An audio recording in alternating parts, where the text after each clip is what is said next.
Halo hai, apa kabar? Ada saya lagi Aryan Surya dari Pagar Kehidupan. Wah, kayaknya pada semangat ya. Saya senang sekali kalau kamu semangat. Sepertinya banyak yang semangat mendengarkan atau menonton video saya selama ini ya. Karena kemarin-kemarin banyak sekali orang yang alhamdulillah merespon video-video saya di Pagar Kehidupan dengan respon yang luar biasa. Nah, bagi kamu yang belum tahu Pagar Kehidupan videonya seperti apa, tolong kamu tiru sahabat-sahabat Pagar Kehidupan ya. Tonton banyak video saya karena di situ sudah banyak merubah kehidupan banyak orang. Siapa tahu bisa merubah kamu. Oke?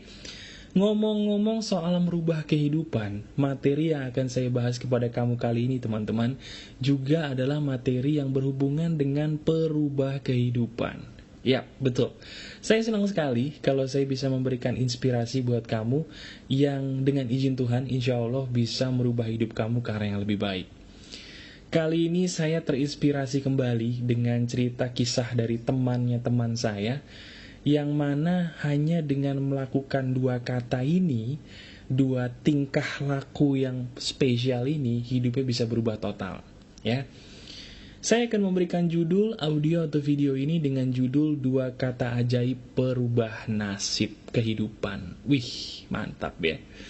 Kalau kita ngomong soal kata, berarti itu adalah hal yang sederhana dong mas bro.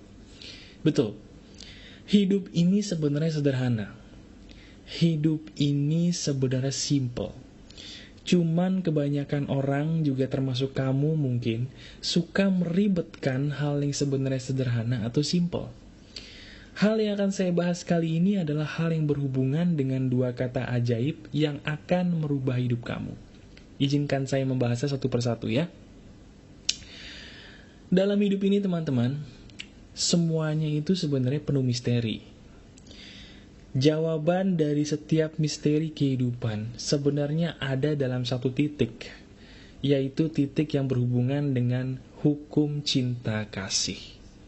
Betul, Tuhan itu maha pengasih dan maha penyayang. Bismillahirrohmanirrohim. Tapi banyak orang yang lupa bahwa karena Tuhan itu maha pengasih dan maha penyayang, Tuhan itu gak suka ngelihat kamu susah. Itu yang harus kamu garis bawahi.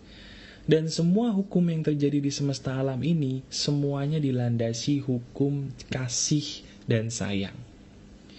Salah satu hal yang berhubungan dengan cinta kasih adalah dua kata ajaib ini, yaitu kata maaf dan terima kasih. Betul. Kita akan membahas total kali ini dua kata yaitu maaf dan terima kasih. Saya akan menjelaskan pengalaman pribadi saya dan juga pengalaman pribadi teman saya tadi, bagaimana hanya dengan melakukan atau mungkin dengan cara memperdalam dua kata ini, hidup mereka bisa berubah.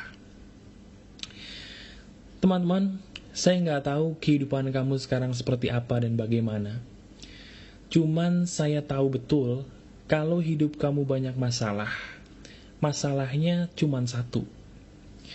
Hidup kamu jadi banyak masalah karena hati kamu belum menjadi hati yang lapang. Betul.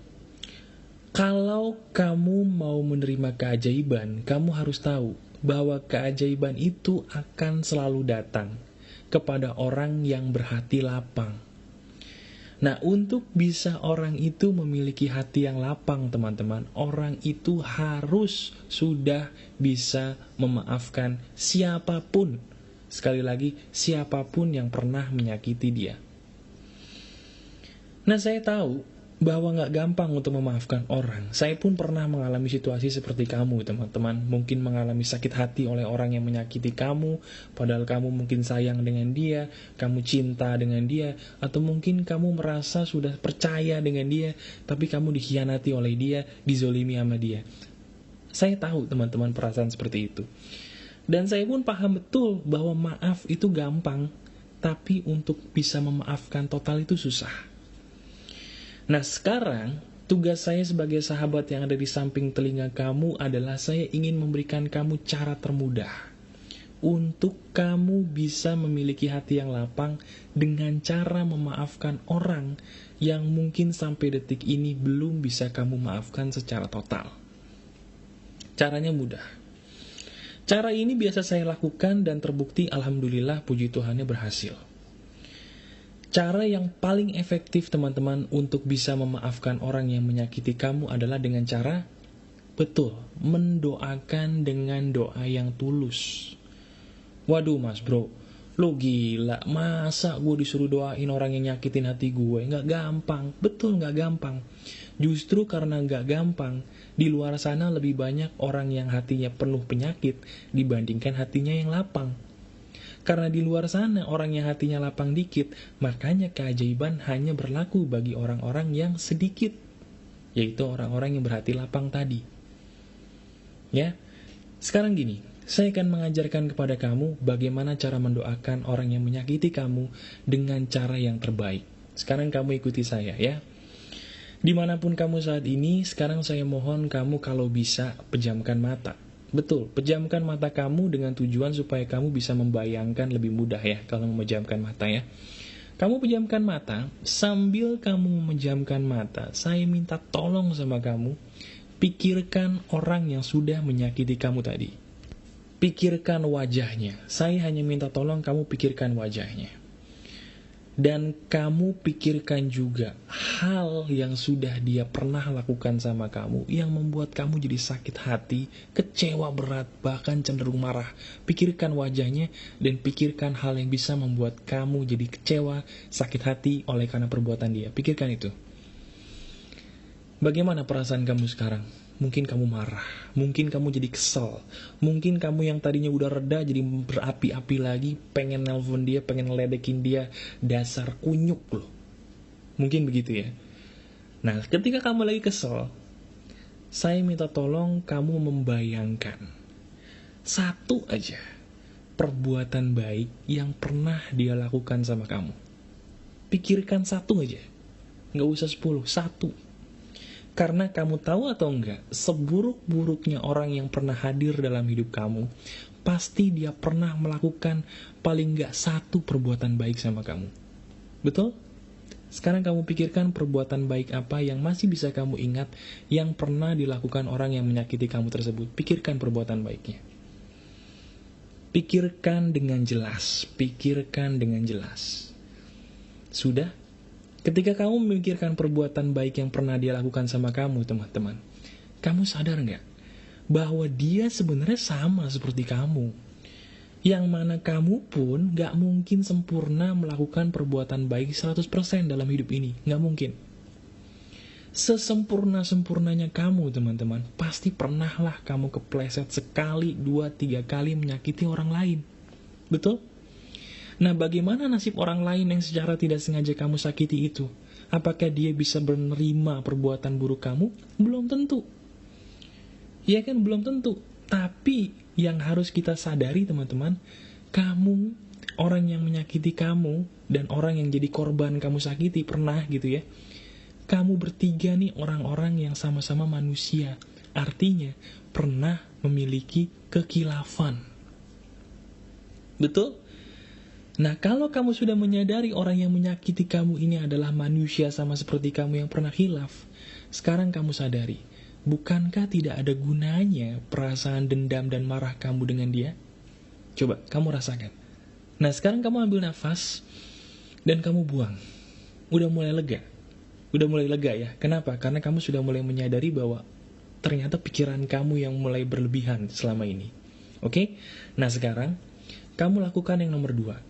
Setelah kamu menyadari bahwa kamu berdua adalah manusia biasa, saya minta tolong mulai detik ini, kalau perlu sekarang juga, kamu sambil memejamkan mata berdoa kepada Tuhan, dengan doa yang tulus kepada Tuhan untuk orang yang pernah menyakiti kamu tersebut.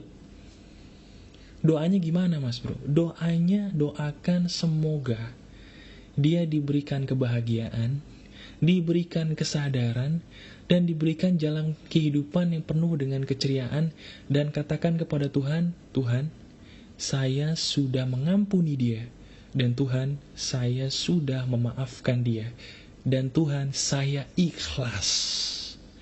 Ketika kamu ngomong begitu, saya yakin ada air mata yang keluar dari mata kamu. Saya yakin. Kenapa? Karena air mata itu pertanda bahwa cinta kasih telah keluar dalam hati kamu, dan cinta kasih sudah menyembuhkan kamu. itulah maaf. Gimana rasanya? Kalau kamu sudah melakukan itu, seperti apa yang saya katakan tadi, rasanya enak kan? Agak plong gitu ya. Iya kan? Nah, supaya plongnya benar-benar plong, lakukan setiap hari doa seperti yang saya ajarkan tadi kepada Tuhan setiap hari untuk orang itu, setiap hari, setiap saat. Ketika kamu sudah berdoa untuk orang yang menyakiti kamu, percaya atau enggak, hati kamu akan plong. Ibarat kata api, teman-teman. Api supaya padam, jangan dilawan dengan api. Supaya api bisa padam, lawanlah dengan air. Benci, dendam, jangan dilawan dengan benci, lawan dengan cinta kasih. Itu yang bisa meredakan benci. Dan terbukti, sekarang kamu sudah jauh lebih baik, bukan? Itulah kekuatan cinta kasih. Itulah hukum Tuhan yang paling dasar.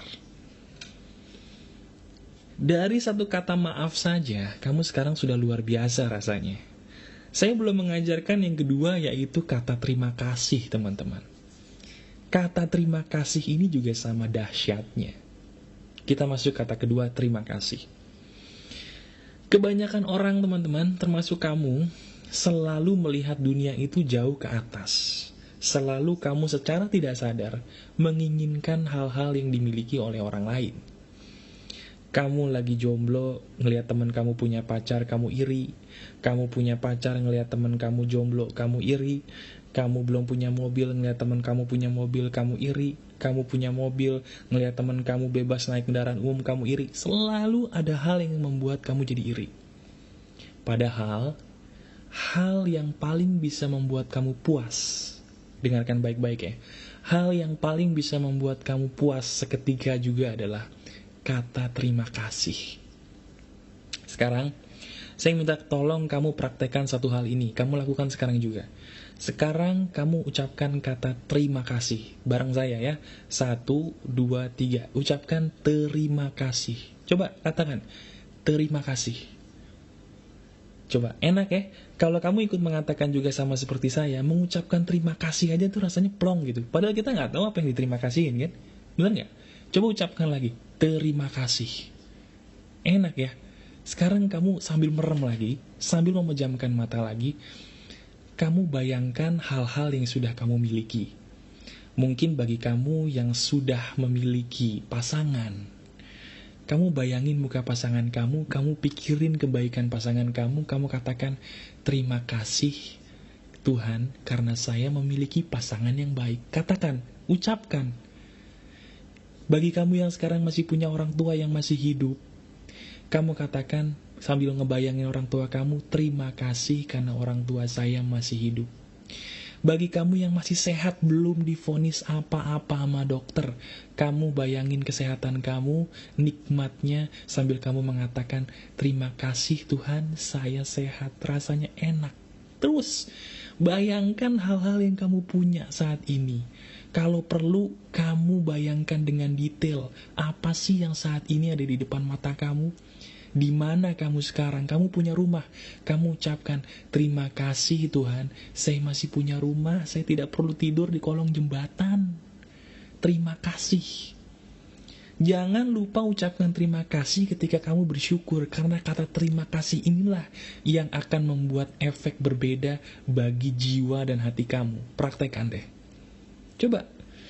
Nah sekarang, untuk kata terima kasih ini, saya selalu mengatakan kepada teman-teman saya, juga kepada kamu pastinya ya, tolong berikan setiap malam ucapan kepada diri kamu, terima kasih akan 10 hal yang sudah kamu miliki. 10 hal setiap malam yang sudah kamu miliki, kamu ucapkan terima kasih setiap malam sebelum tidur. Contohnya kayak tadi, ya Tuhan, saya berterima kasih karena masih punya ibu yang sehat. Terima kasih. Sambil merem ya, sambil merem supaya kamu ngebayangin ibu kamu. Kamu ngebayangin kamu tinggal di rumah. Bayangin rumah kamu sambil merem mengucapkan terima kasih. Kamu punya mobil, punya anak yang sehat. Bayangin sambil merem, ucapkan terima kasih setiap malam sebanyak 10 hal. Betul, 10 hal yang kamu sudah miliki. Ketika kamu melakukan itu teman-teman, hati kamu lebih plong lagi. Dan kalau kamu menuruti apa yang saya katakan tadi, mulai dari hal yang maaf dan terima kasih, hati kamu, percaya atau enggak, akan 10 kali lebih lapang daripada sebelum kamu menonton atau mendengarkan audio ini. Percaya atau enggak? Ya. Nah, sekarang bagi kamu yang tadi dengerin saya di video ini atau di audio ini sambil praktek, rasanya hatinya gimana? Lebih plong ya, lebih lega ya, lebih ikhlas ya. Inilah yang disebut dengan hati yang lapang. Dan percaya atau enggak, kalau kamu benar-benar melakukan apa yang saya katakan tadi secara rutin, kamu gak usah nunggu sampai 6 bulan, 3 bulan ada keajaiban. Pasti. Karena keajaiban itu akan datang kepada orang yang hatinya lapang selapang-lapangnya.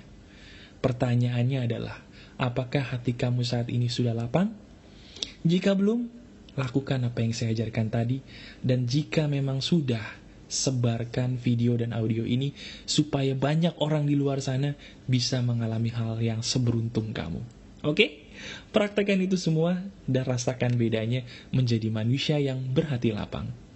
Masih ada saya di sini, Aryan Surya dari Pagar Kehidupan. Praktekkan apa yang saya katakan, keep spirit, keep sharing, and keep loving. Bye-bye.